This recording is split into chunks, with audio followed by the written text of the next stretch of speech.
Maksudnya apa sih Bu Haji ngomong nggak bisa kena pelet santet tumbal gitu? Bu Haji kan tahu kalau saya lahir hari Kliwon tuh tahu Mang kok malam-malam suara kuda kemana kata saya kan? Bawa kayak karung gitu, tapi yang jelas mah atasnya tuh kayak emas berkilauan gitu ya. Setelah itu si Pak Ijo itu ya nggak berapa lama meninggal Mang Setelah Pak Ijo meninggal, si Pak Herman itu malah beli mobil mewah. Pak Herman sama Bu Lastri ini dia sangat kaya Mang Di kampung itu salah satu donatur asrama. Bapak itu dulu tuh datang ke lereng gunung. Dia tuh melakukan ritual pesugihan Yan. Warga-warga di daerah situ tahu nggak? Tahu. Cuman diam-diam aja gitu? Diam-diam aja. Pak Haji sama Bu Haji juga sebenarnya udah tahu. Donatur datang membawakan senyum tawa gembira. Asrama berdiri megah dengan doa diucap bersama. Tapi di balik sumbangan tersimpan janji rahasia. Dari ritual sesat pemberi harta tak bersisa. Satu nama dipilih tanpa pernah diberi arti. Satu persatu nyawa hilang di malam sunyi.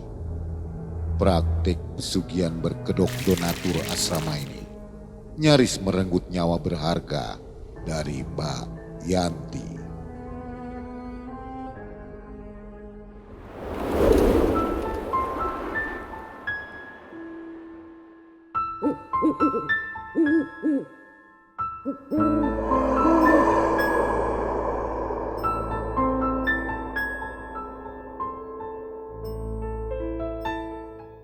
Assalamualaikum warahmatullahi wabarakatuh.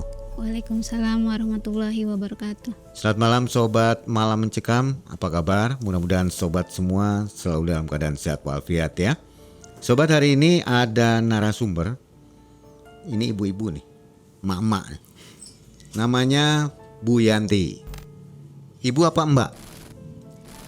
Bebas aja, mau Mbak nggak apa-apa, Ibu nggak apa-apa. Mbak Yanti aja ya. Ya, Mbak Yanti, apa kabar Mbak Yanti? alhamdulillah sehat. Mbak Yanti punya kisah menarik di tahun 2010 ya? Iya betul.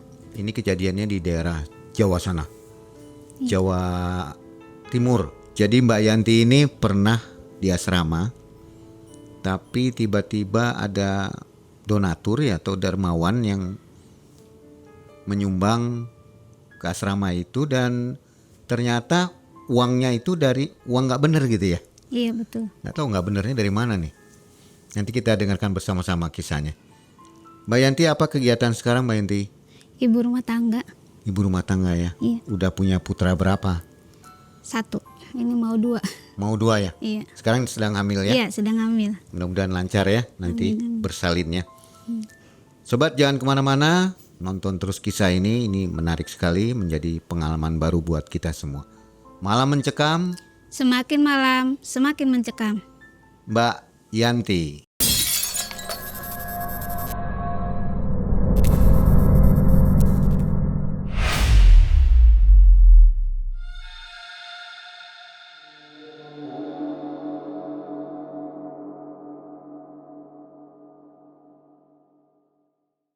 Jadi ceritanya begini Mang Pada tahun 2010 itu saya lulus sekolah. Setelah lulus, Bapak menyuruh saya ngelanjutin aja ke asrama putri, tepatnya di daerah Jawa. Setelah lulus itu belum juga dikasih ijazah ya, saya udah dikirim sama Bapak ke sana. Awalnya sempat nolak. Saya nggak mau lah, ngapain di asrama. Di sana itu kamu tuh nanti enak belajar, nanti juga betah. Ini tuh amanah Nok, amanah ibu kamu, mama kamu sebelum meninggal. Setelah saya di asrama, bapak saya bilang, yang betah-betah ya di sini, kamu mondok atau nginep di sini paling lama 3 tahun katanya. Semoga aja betah Nok. Iya nggak apa-apa kata saya tuh, karena ini amanah dari almarhumah mama, saya nurut aja kata saya gitu. Udah akhirnya saya dikenalin tuh ada beberapa anak kan, ada yang di atas saya, ada yang di bawah saya. Sebut aja namanya Mbak Ija, Mbak Nur. Untuk nama-nama yang terlibat di sini sudah saya samarkan ya, Mang E. Nah, Mbak Ija sama Mbak Nur itu dekat sama saya. Dia di atas saya usianya juga. Kebetulan waktu itu saya usia 14 tahunan lah. Mbak Ija ini awalnya kan kalau namanya anak ya jauh dari orang tua ya. Apalagi inget mama udah gak ada gitu. Gak betah, nangis aja saya tuh ya, pengen pulang gitu kan. Sedangkan jauh kan, saya kan dari luar kota gitu. Kamu kenapa Yanti? Katanya. Jangan nangis aja. Mbak juga dulu kayak gitu. Nangis aja. Udah nanti lama-lama juga betah kamu di sini. Akhirnya hari demi hari udah kan terbiasa belajar gitu kan, ngaji gitu.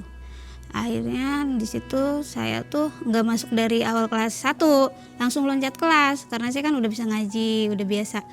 Udah katanya kamu langsung kelas 2 aja katanya gitu. Nah, setiap pagi nih biasanya si anak-anak kumpul di aula tuh. Di situ kan yang ngajar saya, ngebimbing saya kan namanya, kan kalau di Jawa ngomongnya Kang Mas ya Mang E. Kang Mas. Kang Sodik saya manggilnya. Kang Sodik suruh kita kumpul, tapi setelah kita belajar ya cuma 3 yang deket saya aja. Mbak Ija sama Mbak Nur, sama Yanti termasuk sama saya gitu. Akang ini punya amalan. Siapa yang mau ngamalin katanya. Untuk apa? Ya biar kamu nanti enak aja lulus dari sini. Untuk urusan dunia sih biar lancar. Nanti kamu misalnya kalau kerja nanti enak, di masyarakat kamu kepake gitu ya. Apa sih amalan apa? Harus puasa, tapi puasanya berapa hari? 7 hari. Genap 10 hari, tapi ada puasa Senin, Kemis, sama puasa weton. Puasa weton itu apa Kang? Puasa hari lahir kamu. Itu di awal aja, nanti 7 hari yang amal-amalan itu ya mah. Baca surat Al-Fatihah selama 111 kali. Tapi jangan lupa, jangan lepas itu si tasbih katanya. Harus dihitung kan pakai tasbih gitu, wirid. Kalau lepas gimana? Kalau lepas ya nanti kamu ulang lagi dari awal. Ataupun kamu misalnya nggak bangun, halangan segala macam itu gagal. Sanggup nggak? Sanggup. Nah, itu kan emang senang guyon juga kan si Kang Sodik itu. Tapi nanti serem nanti kalau bangun tengah malam tuh. Kamu kuat enggak katanya. Pernah tuh di sana di asrama Putra nih ya, ada yang ngamalin kayak gitu. Pas mau wudhu si gayung tuh berubah katanya jadi kepala. Ah, enggak bakalan, bohong itu mah, biar kita yang nggak mau kata saya gitu kan. Dia nggak percaya, nanti tuh ada pocong katanya. Kalau sholat juga nanti ada yang ngikutin kata Kang Sodik. Enggak, itu Kang Sodik tuh biasanya tuh bercanda kayak gitu biar kita nggak mau pada jadi ngamalin. Udah Kang, saya mau lah bertiga sama Mbak Ija sama Mbak Nur kata saya. Kalau yang lain udah senior, udah inilah mau lulus kan.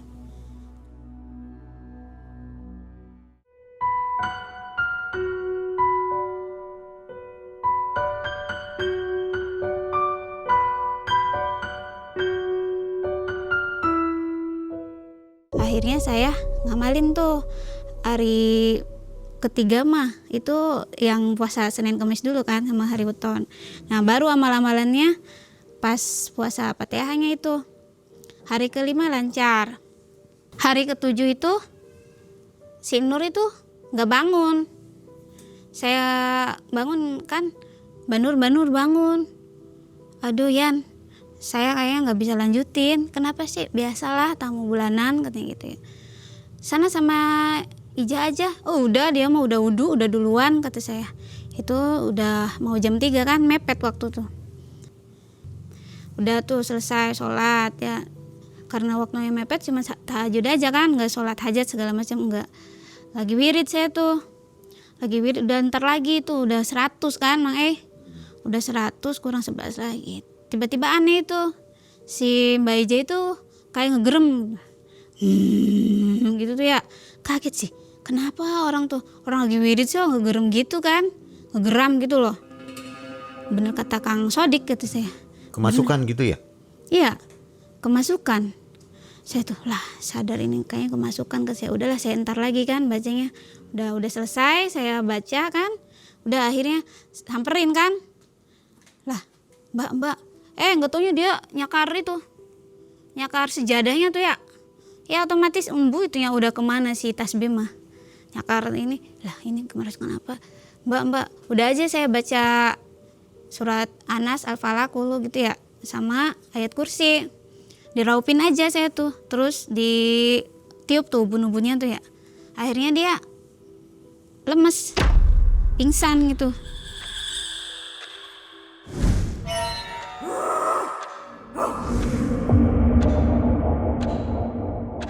Nah dari situ saya minumin dulu.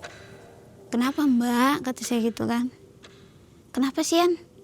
Nanya kok balik nanya kata saya. Mbak tadi kenapa? Gerem-gerem ngerang-ngerang gitu. Ini tuh tasbih kemana coba? Kok mencal jauh pisan kata saya gitu kan. Kamu udah selesai belum bacanya? Baca apa? Wirid. Cih orang lagi amal. Oh iya lupa ya. Gak tahu udah selesai belum kata dia gitu kan. Ya udah kamu berarti gagal kata saya gitu ya. Iya kata Kang Sodik kan harus selesai. Ini kan hari terakhir.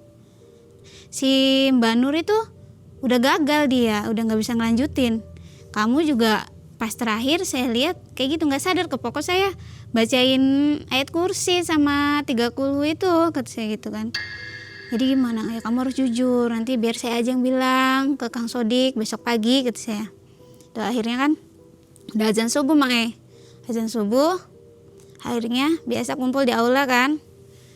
Kang punten kata saya. Si Mbak Ija ini Nur mah udah pasti gagal dia, biasalah kata saya perempuan ada tamu gitu. Si Mbak Ija ini dia ini Mang tadinya nggak mau ngaku Mang tapi saya yang bilang kan. Kenapa?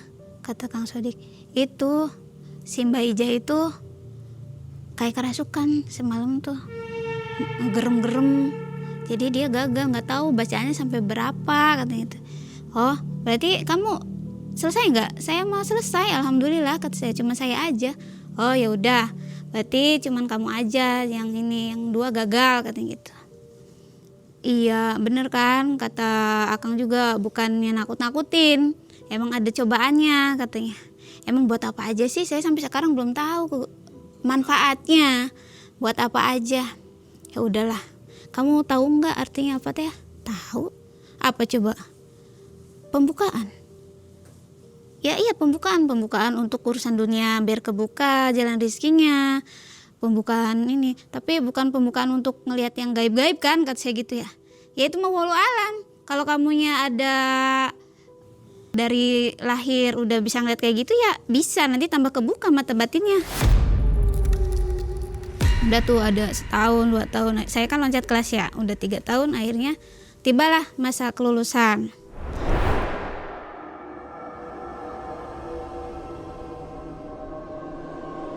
Kelulusan di sana namanya akhir sanah ya. Haulan itu untuk memperingati para sesepuh, para leluhur pendiri asrama dulu. Biasa ini ya mah kayak pesta gitu, kayak hajatan. Ada yang hataman, ada yang pentas seni, ada yang sholawatan, ada yang ngaji. Campur-campur ya. Ada tuh saya tuh ngeliat merhatiin. Ada kayak sepasang suami istri yang sibuk banget. Saya nanya kan ke Pak Haji tuh, pembimbing itu asramanya tuh Pak Haji sama Bu Haji kan ya. Siapa sih Pak Haji itu, orang 2 itu, kata saya tuh suami istri tuh.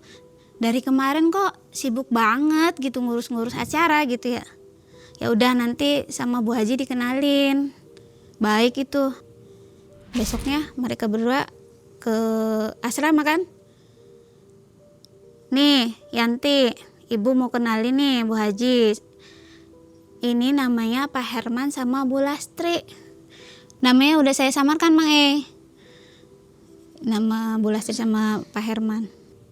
Pak Herman sama Bu Lastri ini dia sangat kaya Mang Di kampung itu dia tuh sangat dermawan.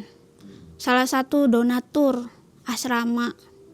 Dari awal asrama itu berdiri, sebelum saya ke situ juga katanya beliau berdua ini emang sering nyumbang untuk sarana dan prasarana asrama ya. Kayak misalnya ada bangunan yang rusak, dia langsung tuh ya, kayak kemarin ada acara haul, acara perpisahan ya. Mereka juga yang nyopin semuanya gitu.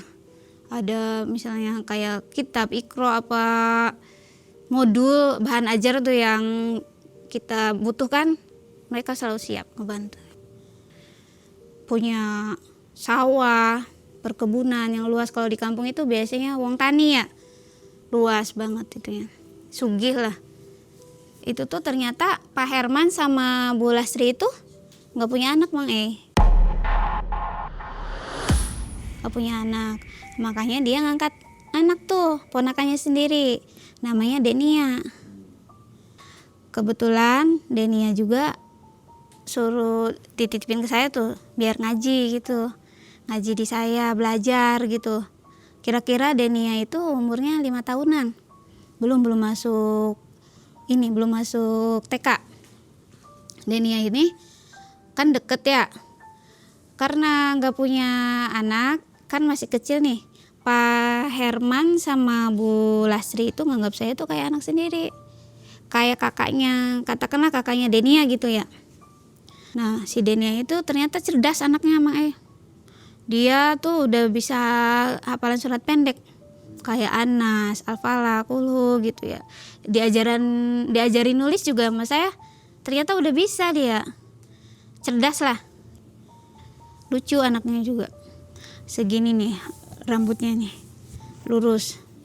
Nah dia tuh kalau datang ke asrama tuh biasanya asar, mau menjelang maghrib tuh ya, kita kan setelah ba'da maghrib kan kita belajar nulis dulu, ngaji dulu gitu kan. Ada beberapa anak kan setelah saya lulus di asrama itu, saya kata Pak Haji sama Bu Haji, kamu ngabdi dulu di sini Yanti berapa tahun, semaunya kamu aja, sebetahnya kamu, jangan langsung pulang katanya. Akhirnya saya ngabdikan di situ, ngamalin ilmu lah katakan gitu. Si Nia itu apet sama saya, deket manggilnya juga Mbak Yu, Mbak ya di Jawa, teteh kalau Sunda mah.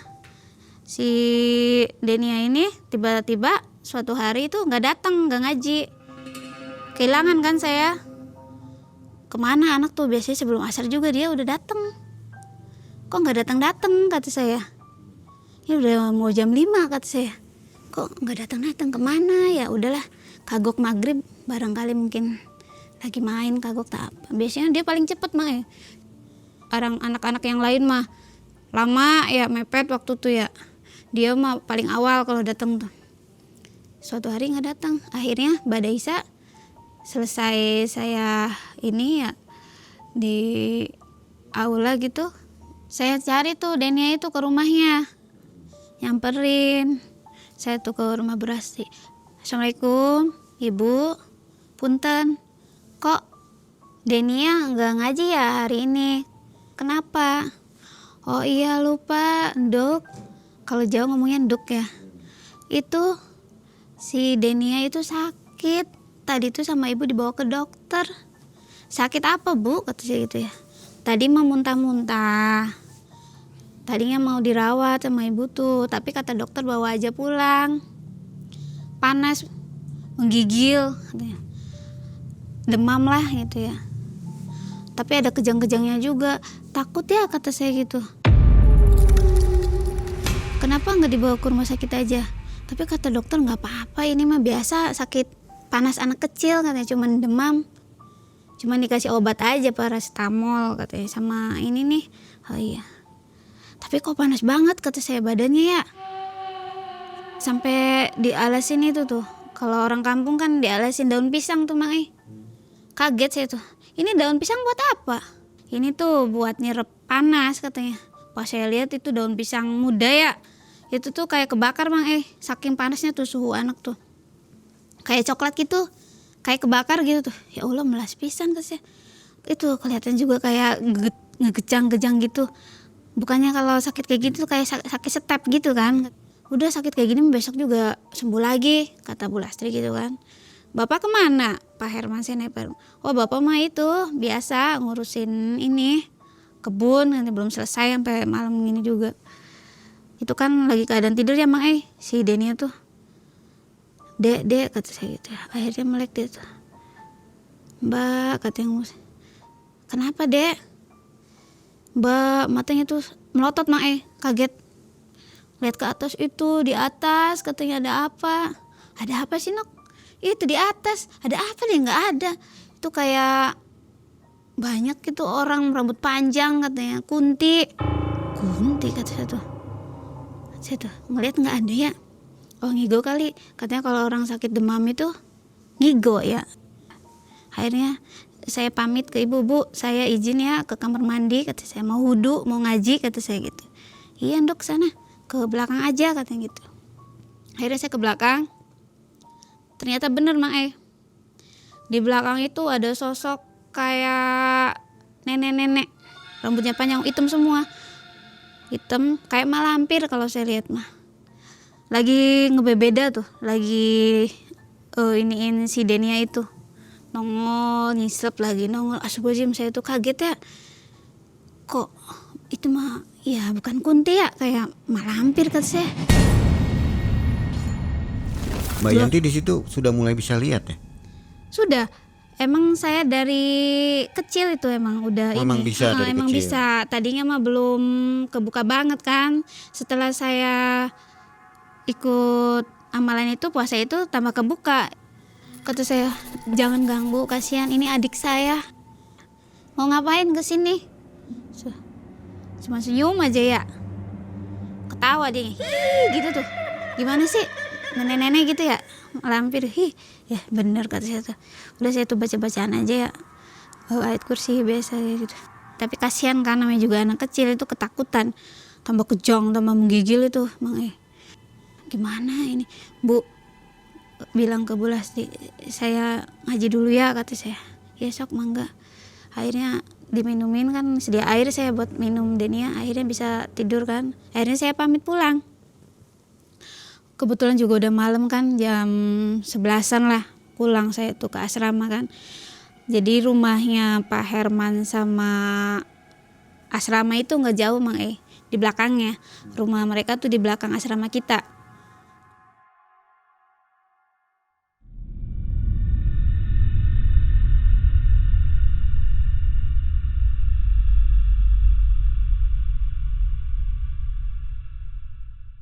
Saya coba mau tidur kan, udah mau jam 12 kan. Pas saya mau tidur nih, mau juga ngerebahin badan, ada suara aneh kan, toplak toplak toplak, kayak ada suara kuda kata saya. Kok malam-malam suara kuda kemana kata saya kan. Saya buka jendela kan, kaget Mang tiba-tiba iya ada cahaya gitu kayak kereta gitu, kayak kereta kencana ya kalau saya bilang. Si kudanya itu tuh warna hitam Mang ke sinar sih ada cahaya sinar dari kereta itu, bawa kayak karung gitu, nggak tahu isinya apa ya, tapi yang jelas mah atasnya tuh kayak emas berkilauan gitu ya. Yang aneh itu si kuda tuh nggak napak, tapi kedengaran suara.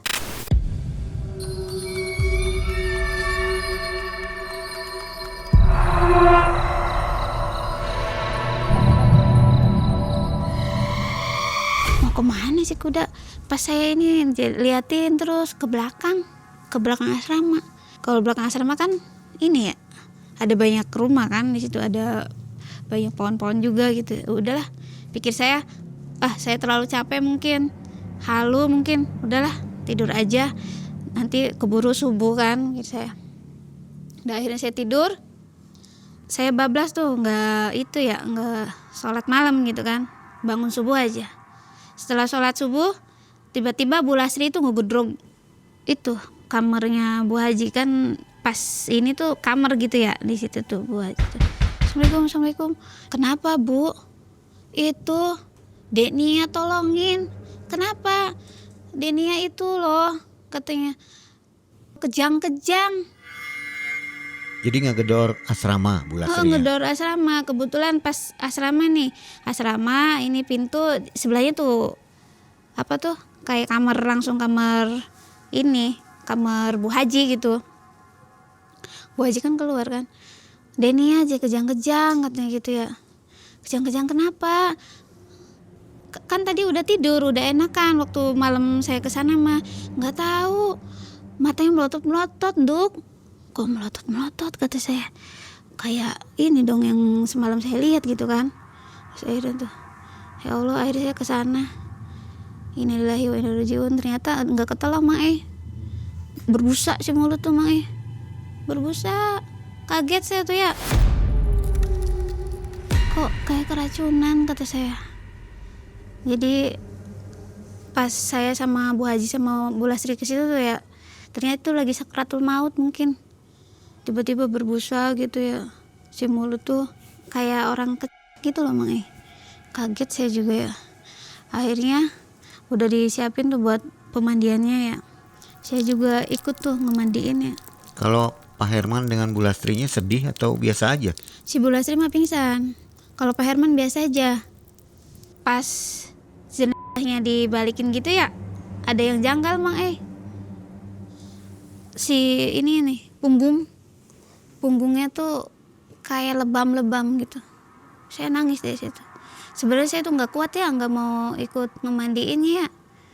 Kok lebam-lebam kata saya, bulut-bulut gitu loh, aneh, biru bercampur merah gitu loh. Kok kayak gini kata saya mah baru nih mandiin, ngelihat orang gitu, jenazah yang meninggal gitu. Katanya emang ya kalau orang meninggal pembuluh darah pecah gitu kan, tapi ini mah kayak bulut-bulut gitu loh. Takut saya tuh, ya Allah, kasihan banget gitu ya. Ini kok kayak orang habis dipukulin gitu loh Mang. Udah akhirnya dikubur tuh si Denia kan, udah selesai pemakaman. Gak jauh juga sih, di belakangnya kan ada pemakaman kan, di situ pemakaman umum. Udah itu udah selesai. Yang saya aneh itu ternyata kekayaannya si Pak Herman itu semakin ini Mang, semakin bertambah. Malah dia tuh beli perkebunan pisang. Setelah Denia meninggal. Setelah Denia meninggal, Hartanya meningkat. Dalam Dalam masa berapa lama itu? 1 atau 2 bulan gitu ya. Melesat ya? Iya, melesat. Aneh kan? Dari perkebunan itu kan ngedropin pisang ke pasar-pasar kan. Kebetulan juga ada bapaknya yang bisa ngelola itu ya, perkebunan itu, terus di drop ke pasar-pasar gitu kan, yang di Jawa. Bapak itu namanya Pak Ijo, sebut aja namanya Pak Ijo. Nah, sekitar umur berapa ya, 60 tahunan lebih lah. Nggak begitu udah sepuh, tapi masih jag-jag, masih gagah gitu ya, masih bisa bolak-balik mondar-mandir. Otomatis kalau ngangkut pisang kan ini beli mobil kan, mobil pick up setidaknya. Tadi udah ada 1, beli lagi 1 kan untuk ngangkut pisang. Beberapa tahun, setelah setahun mungkin Mang ya, si Pak Ijo itu ngeluh, ngerasa capek katanya. Capek, saya tuh pengen ada yang bantuin katanya. Itu minta tolong Yanti aja. Kalau malam kalau nagih ke pasar tuh biar Yanti aja katanya. Udah ngeluh capek itu, ternyata si Pak Ijo itu emang sakit Mang. Sakitnya tuh kayak jalan tuh susah gitu ya, kayak lumpuh gitu sakitnya tuh. Saya aneh kan, orang biasanya mondar mandir gitu kan, ke pasar, ke kebun, kok tiba-tiba susah jalan. Apa karena udah tua, pikir saya gitu kan. Nggak dibawa ke rumah sakit Mang, cuman biasa aja dirawat sama menantunya ya, sama Bu Lastri. Kasihan juga sih sebenarnya, soalnya kita kan di kampung ya Mang, jauh ke rumah sakit itu. Jadi mau nggak mau cuman dirawat di rumah gitu. Pak Ijo itu ngeluh aja. Saya tuh pegel-pegel, badan tuh sakitnya tuh gelapakan aja tuh. Ini tuh kayak dicambuk katanya, kayak dipecuti. Apanya? Pak, kata saya tuh, ini loh, apa sih, punggung saya katanya. Kok gitu, kata saya tuh. Kaki yang gak bisa ini kenapa? Ini yang rasa sakit kenapa kaki yang gak bisa jalan? Pikir saya gitu kan. Aneh aja. Setelah itu gak kuat tuh si Pak Ijo itu ya, gak berapa lama meninggal Mang. Meninggalnya tuh kasihan dia tuh. Sebelum meninggal nih, dia tuh kayak ngamuk dulu, gelimpang-gelimpang gitu di tanah tuh, ngomong kayak dipecuti sini ya. Terus kayak mau nyekik diri sendiri tuh, bunyi pas nyekik diri sendirinya tuh, kayak suara jaran tuh, kayak suara kuda gitu. Kok aneh banget kata saya, nggak ada yang bisa ini, takut juga ya. Banyak orang di situ. Banyak, karyawan-karyawan Pak Hermannya aja, cuman saudara sama karyawan-karyawannya aja, bukan orang lain gitu. Paling yang ini tuh orang luar tuh ya saya, Bu Haji sama Pak Haji gitu. Gulang-guling aja, gulang-guling gitu ya. Ya gitulah, meninggalnya juga tragis sih, matanya melotot, lidahnya tuh menjulur, ngelel kalau kata orang ini. Itu kan aneh ya. Udah akhirnya dimakamin, akhirnya saya diminta tuh. Ternyata omongan Pak Ijo itu emang sebuah firasat gitu, nyuruh saya bantuin tuh. Akhirnya saya tuh yang bagian nagihin gitu ya. Yang ngedrop pisang mah ada sih ponakannya lagi tuh, ngeganti Pak Ijo, ada ponakannya itu. Enggak beberapa lama setelah Pak Ijo meninggal, si Pak Herman itu malah beli mobil mewah. Ada beberapa mobil yang dibeli gitu. Pas saya tanya, Bu, Bapak kok malah beli mobil banyak banget? Saya ada berapa armada tuh? Ada 3 atau 4 katanya. Bagus-bagus. Iya Nduk, katanya Bapak mau buka rentalan mobil. Iya, Pak Ijo kan udah meninggal, ini siapa? Kan itu ada ponakan, kamu juga bisa bantu kan? Ini nanti Ibu ajarin katanya. Barangkali nanti kamu pulang kampung kan enak, ada mobil. Apa temen-temen asrama kamu mau pulang kampung, udah jangan jauh-jauh, minjem ke sini aja ngerental katanya gitu kan. Oh ya udah siap kata saya gitu. Setelah buka rental jalan ya, di kebun juga jalan ya, karyawan kan tambah banyak ya Mang ya.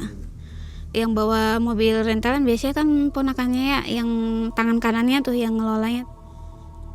Saya tuh nagih ke pasar. Biasa habis isya ya saya tuh ke pasar tuh. Kebetulan ngelewatin pasar tuh ada rel kereta api Mang.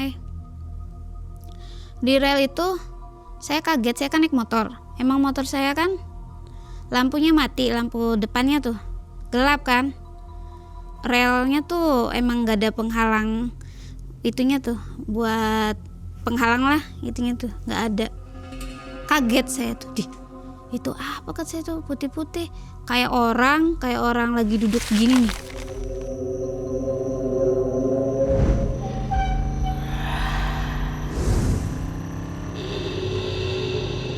Kaget saya tuh, aduh ya Allah kok ini jauh banget, ini jalan gak nyampe-nyampe. Saya tuh takut jatuh juga. Ya udahlah, bismillah ya Allah, gak apa-apa ya Allah, saya selamat. Akhirnya udah tuh nyampe ya, saya tuh ngus-ngusan ya, kenapa Nduk? Nggak apa-apa Bu kata saya gitu ya. Minum, kamu ngeliat apa? Enggak ngeliat apa-apa kata saya. Udahlah saya pamit pulang aja kata saya ke asrama. Ini setorannya Bu, itu juga udah ada notanya dari setiap ini. Jadi Mbak Yanti mulai bantuin di situ ya? Iya, mulai bantuin. Itu dibayar? Ada gajinya maksudnya? Ada dibayar. Saya kan udah dianggap anak ya. Dari situ tuh udah tambah deket, udah dianggap anak kan. Sepeninggalnya Pak Ijo itu saya tambah deket. Sering ngasih uang kan, saya ada ngebantuin, ada tenaga di situ kan. Ngasih uang, ngasih makanan, ngasih jajanan. Ada kejadian janggal lagi Mang. Saya tuh malam-malam juga sehabis biasanya anak-anak pada belajar gitu, pada isya mau ke rumahnya naik motor kan. Saya tuh ke warung dulu gitu, naik motor, orang mah deket tapi naik motor sekalian mau nagih kan ke pasar. Jadi emang itu tuh ada kayak angkot tua, ada oplet gitu ya. Motor saya kan motor gigian. Klek, mati si mesin motor itu. Jadi pas saya lewat tuh ada yang lewat, saya gitu. Laki-laki sih, pakai baju abu-abu. Pas dia lewat, saya gini, motor saya mati, tek deh. Akhirnya saya turun kan nggak bisa di starter sih, di sela ya. Pas saya lihat, kemana tadi laki-laki tadi nyingsilap ke mobil itu kan di parkiran ya, ke mobil-mobil jejer di situ ya, mobil Pak Herman kan. Kayak kalau pakai baju abu-abu itu kan biasanya Pak Ijo ya, yang sering pakai kaos abu-abu gitu. Tapi kok nggak ada, kan saya kemana ya, ngilang. Akhirnya saya udah turun di sela motor, udah jalan lagi. Tapi dari situ kaget ya, baru sadar saya tuh, ngegebeng tuh, mau jatuh gitu. Jalannya kan terjal sih, banyak kerikil-kerikil gitu ya, bukan aspal tuh kayak gitu ya. Aduh ya Allah, tadi itu apa yang saya lihat tuh ya, Pak Ijo kan udah meninggal kan saya tuh, tapi kok tadi ada yang lewat gitu. Motor saya juga kebetulan mati. Ya tapi ada baiknya juga sih motor saya mati. Kalau motor saya tetap laju mungkin nabrak, mungkin entah itu orang bener apa makhluk goib kayak gitu. Yang saya lihat mah sementara ini kan emang berwujud manusia. Yang kemarin aja serem tuh, pas sebelum Denia meninggal kan, itu nenek-nenek ya gitu, rada serem itu mah. Setelah itu udah saya tuh nggak pernah cerita nggak pernah cerita kalau ngelihat gitu itu ke Pak Herman, Bu Lastri gitu ya. Udah Bu Haji juga nggak tahu, tapi Kang Sodik itu tahu karena beliau yang ngajarin saya amalan itu kan. Saya ceritanya ke Kang Sodik itu tuh kalau apa-apa tuh. Setelah meninggalnya Pak Ijo kan, saya sering ngebantuin di situ, tambah akrab, tambah deket sama keluarga itu tuh ya. Akhirnya saya tuh ngerasa capek juga. Tiba-tiba badan saya tuh menggigil, panas. Dari situ saya tuh nggak bisa ngebantuin ya malam itu tuh. Saya minta tolong Bu Haji, kenapa? Tolong bilangin saya nggak bisa ke rumah Bu Lastri. Saya tuh ini badan gak enak banget, perampang, panas, kayak manastis gitu kata saya. Akhirnya ya udah kamu istirahat aja, besok pagi aja kamu ke dokter kata ibu. Akhirnya saya tidur kan, istirahat. Itu sudah berapa bulan dari Pak Ijo meninggal? Itu tuh ada setengah tahun. Antara Denia dengan Pak Ijo itu mah setahun ya. Setahun. Kalau kejadian saya ini yang sakit itu kira-kira 6 bulan lah, setengah tahun. Ternyata dibawa ke dokter tuh, ini mah demam biasa katanya gitu. Tapi saya tuh nelennya sakit kata saya. Kayaknya sih itu radang Yanti, kata Bu Haji tuh. Ya udah nanti kamu ke dokter aja lagi kalau nggak percaya mah. Ya bener Bang, saya tuh hilang suara tuh. Kalau di medis mah radang tenggorokan katanya. Kamu emang habis dikasih apa sih sama Bu Lastri? Ya biasalah, saya mah dikasih makanan, jajanan gitu. Terus juga saya tuh terakhir tuh makan timun suri kata saya gitu ya. Ponakannya si Bu Lastri itu tadi tuh ngasih timun suri. Saya makanlah sama es gitu. Ya itu mungkin esnya yang matak katanya gitu ya, pakai gula apa kamunya. Ya nggak tahu ini suara saya tiba-tiba kayak sakit banget ngomong tuh. Bukannya timun suri itu buat panas dalam katanya gitu ya. Ya saya juga nggak ngerti kata itu. Ya udah kamu minum aja tadi obatnya yang dari dokter. Udah saya mau istirahat tidur siang ya. Tiba-tiba Pak Herman sama Bu Lastri itu datang. Katanya si Yanti sakit ya? Iya. Nanti berarti besok-besok gimana saya yang ini ya? Iya nggak bisa ngebantuin dulu kata Bu Haji tuh. Soalnya sakit, masa anak sakit mau suruh nagih katanya gitu kan.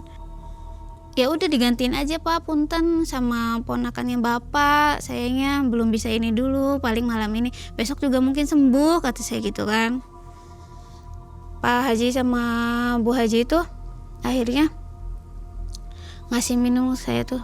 Pak Haji tuh ini si Yanti suruh minum air doa, melas katanya. Dia itu di sini tuh udah berapa tahun tuh nggak pernah dia sakit kayak gini tuh. Paling cuman batuk-batuk pilek aja, ini mah kok sampai suaranya hilang katanya.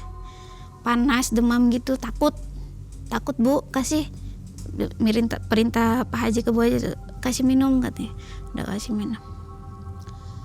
Besoknya datang lagi kan Pak Herman sama Bu Herman. Udah normal tuh saya tuh, udah nggak panas, udah ini ya.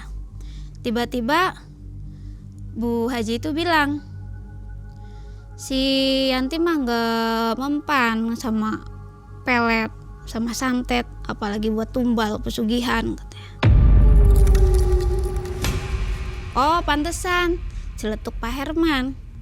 Kaget kan? Lah kenapa orang dua ini ngomong pantesan? Dalam hati saya nih, Bang apa maksudnya? Mereka itu bertingkah aneh loh. Buru-buru pamit. Saya itu Bu Haji pamit. Kenapa? Ini katanya Yanti udah sehat kok, buru-buru pamit katanya. Barangkali mau ada yang disampaikan, barangkali nanti malam disuruh nagih. Enggak saya pamit aja katanya. Kayak aneh tuh gelagatnya emang buru-buru pulang. Udah saya pamit Bu, nanti gampang lah kasih kesini lagi gitu. Dari situ saya curiga ya, kenapa sih, maksudnya apa sih Bu Haji ngomong saya itu nggak bisa kena pelet santet tumbal gitu. Bu Haji kan tahu kalau saya lahir hari Kliwon tuh tahu Mang Terus Bu Lasri sama itu tiba-tiba kok ngomong pantesan, itu apa maksudnya? Saya curiga kan, jangan-jangan Pak Herman sama Bu Lasri itu nganut ilmu hitam gitu untuk pesugihan, untuk kekayaannya. Baru curiga di situ ya? Baru curiga. Ya mungkin Pak Haji sama Bu Haji mah udah tahu karena itu kan asli orang situ ya. Kalau saya mah kan ngomong tuh takut seuzon ya, praduga tak bersalah gitu ya. Tapi setelah kejadian-kejadian sebelumnya kan diruntut-runtut tuh emang janggal semua sih. Dari kematian Denia, Pak Ijo gitu kan, saya sakit.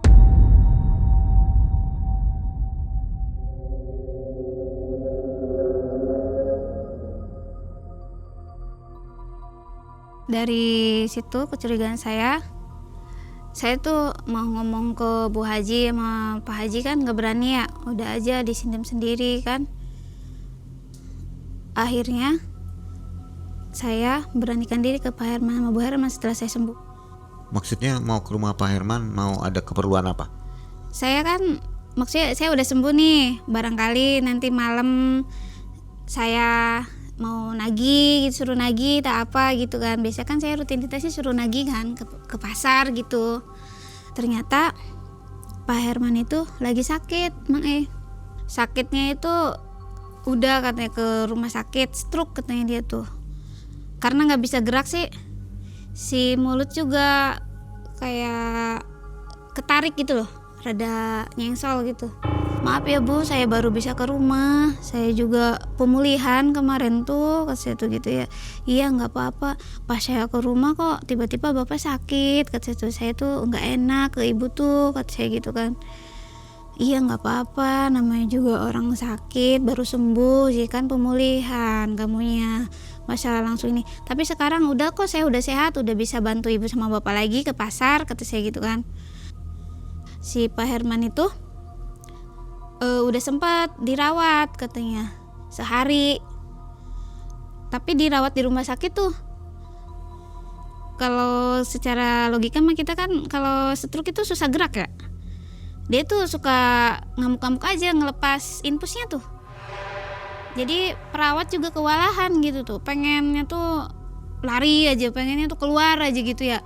Akhirnya kan suruh pulang sama pihak rumah sakit itu udah dirawat di rumah aja katanya, nggak usah dirawat di sini lah, kasihan perawat juga pada ketakutan katanya. Bapaknya tuh suka ngamuk-ngamuk, dicek diperiksa nggak mau katanya, di infus juga sering dilepas kan, yang ada darah kan keluar. Jadi gimana Bu, ya cuman sehari katanya suruh pulang. Ya udah Ibu coba ke paranormal aja, ke tabib lah gitu. Pak Haji udah tahu, Pak Haji itu ngasih ini air doa aja, itu di botol katanya. Setiap Ibu kasih tuh di gelas tuh ditepak katanya, otomatis kan pecah ya si gelas itu, air tumpah.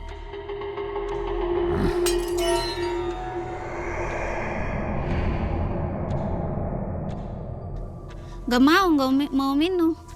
Dalam hati saya tuh ya, kok kayak tahu itu air doa gitu kan ya, karena sakitnya juga gak wajar tuh Mang. Kalau kata di medis itu katanya stroke tapi bisa gerak kayak orang sehat gitu. Selang berapa hari, berapa minggu ya, udah hampir sebulan, akhirnya manggil paranormal tuh ke situ. Dia tuh keliling kamarnya ya. Pak Herman itu gak mau diem dia tuh, makanya dia kan diikat tangannya tuh, tangan kaki diikat keranjang tuh. Ya takutnya lari sih, malam-malam lari nanti gawat ya. Gimana ini ya, namanya orang ngamuk kan, nggak sadar gitu, diikat semua. Si paranormal itu biasalah, kalau paranormal kan biasanya bawa apa ya, kayak menyan gitu, nyemburin air apa gitu ya, malah tambah ngamuk. Ketakutan juga paranormal itu tuh nggak kuat katanya.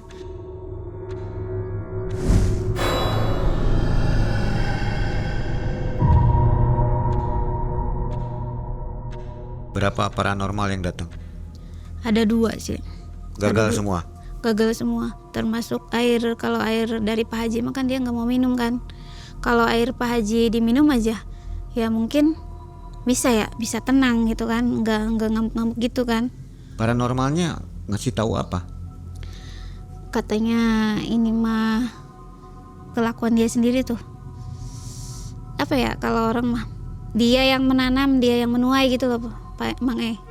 Dalam keadaan tertekan, akhirnya Bu Lastri nangis kan di situ Mang.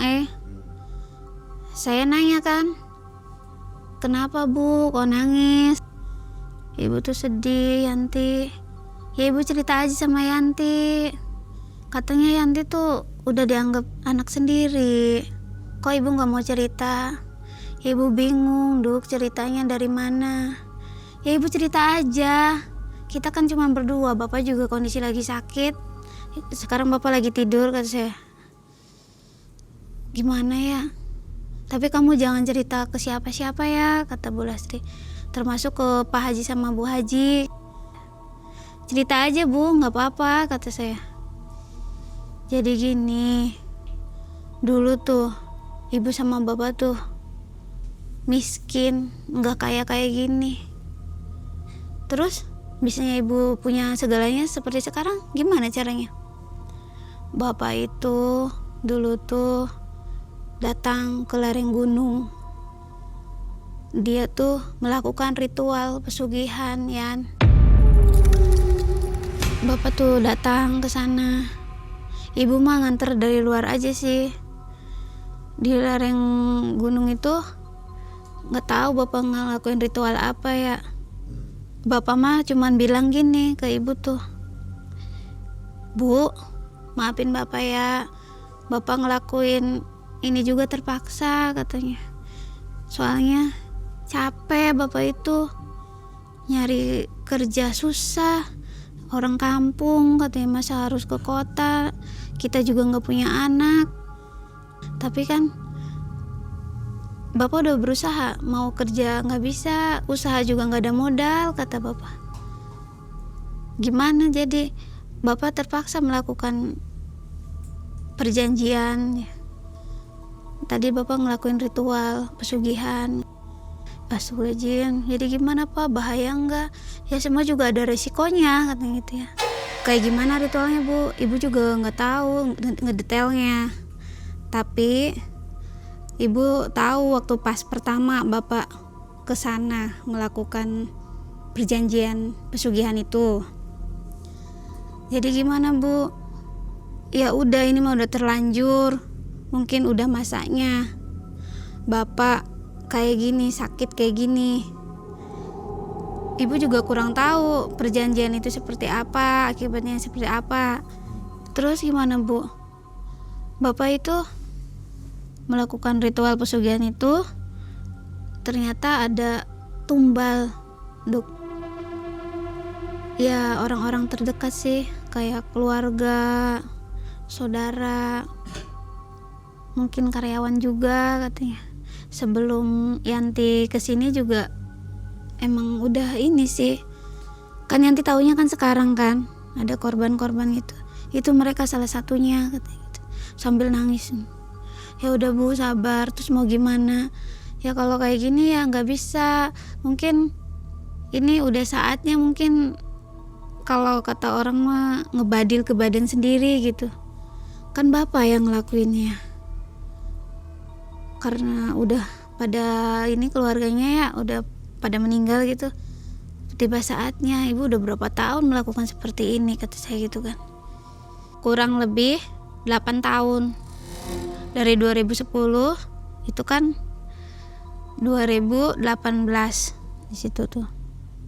Tumbal itu kebanyakannya kerabat dekat, saudara, tetangga, sama karyawan katanya. Berarti udah banyak ya? Udah banyak. Akhirnya saya pulang kan ke rumah. Saya pulang pamit ke asrama maksud saya. Dari situ saya udahlah istirahat tidur ya. Besok paginya Bu Lastri itu datang ke asrama dalam keadaan menangis. Assalamualaikum Pak Haji, Bu Haji katanya. Lepas subuh tuh. Kenapa? Bapak meninggal Pak Haji. Kaget kan? Ya Allah, gak nyangka gitu kan. Baru juga malam diceritain. Ngamuk-ngamuk kan sebelumnya juga. Akhirnya meninggal Bapak itu. Pak Herman itu sebelum meninggal tuh ngamuk-ngamuk Mak. Ngamuk-ngamuk. Biasa ya. Dia tuh malam-malam tuh udah orang pada tidur semua ya. Pengen keluar aja dari rumah tuh. Itu yang iketan itu loh. Lepas tiba-tiba kan. Akhirnya ia keluar kamar itu. Pintu udah diselot, udah dikunci apa, digembok. Bisa dia lari ya. Kaget kan. Ada rame-rame malam-malam, tengah malam. Siapa sih, ada apa kata saya. Itu loh Pak Herman katanya.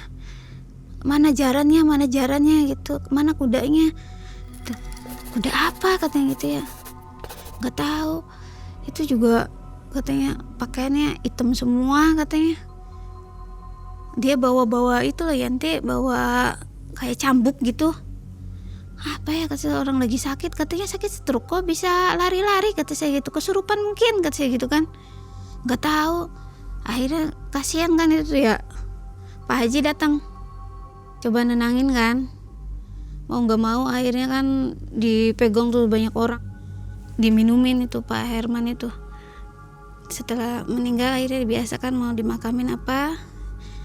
Sebelum itu kita proses pemandian tuh ada yang janggal lagi Mang. Si bapak itu punggungnya tuh kayak habis dicambuk gitu. Saya tuh dalam hati tuh, kenapa sih kok meninggalnya itu sama kayak almarhum Pak Ijo gitu bapaknya. Kayak bekas cambukan di punggung gitu ya. Dari situ saya tuh udah aja di hati aja ya. Saya nggak berani ngomong ke Bu Lastri lagi, ke Pak Haji gitu kan. Setelah kejadian Pak Herman meninggal itu, akhirnya saya memutuskan, saya pamit ke Pak Haji, ke Bu Haji. Oh iya nanti semalam bapak kamu dari kampung nelpon katanya. Kamu suruh pulang. Ya udah saya mau pamit dulu ke Bu Lastri. Ibu punten, saya kan udah ngabdi di sini udah lama. Saya mau pulang lah ke ke kampung. Udah saatnya. Udah ibu baik-baik di sini, jaga diri, ibu jangan sedih. Di sini juga kan ada Pak Haji sama Bu Haji, ibu nggak sendirian. Dalam hati tuh saya tuh berarti emang bener Mang kalau pesugihan, penglaris dagang dan semacamnya itu nggak ada keberkahan dari situ. Akhirnya saya memutuskan pulang ke kampung. Sudah tuh setelah saya pulang dari kampung nggak ada kontak lagi Mang Nggak tahu lagi ya Nggak apa tahu yang lagi. terjadi di sana. Iya, nggak tahu. Jadi memang sudah terbukti kalau Pak Herman ini melakukan pesugihan ya. Pesugihan ya. Warga-warga di daerah situ tahu nggak? Tahu, Cuman diam-diam aja gitu. diam-diam aja. Pak Haji sama Bu Haji juga sebenarnya udah tahu. Sering ngasih air doa kan waktu pas Pak Herman sakit kan, tapi ditolak, nggak mau diminum. Mereka udah tahu cuman nggak ngomong gitu. Jadi yang meninggalnya atau tumbalnya itu yang pernah kerja di Pak Herman Iya, atau saudaranya gitu. iya, saudara, ada yang kerja gitu. Yang terakhir Pak Ijo itu ya. Pak Ijo, iya. Bahkan Mbak Yanti ini sebenarnya mau jadi tumbal juga. Iya, Cuman karena nggak mempan itu ya. karena nggak mempan. Oke. Kira-kira ada pesan nggak untuk penonton Malam Mencekam Mbak Yanti? Kalau menurut saya itu pesugihan kayak jalan pintas ilmu hitam, penglaris dagang itu nggak ada keberkahan di dalamnya. Toh kita juga yang rugi nantinya.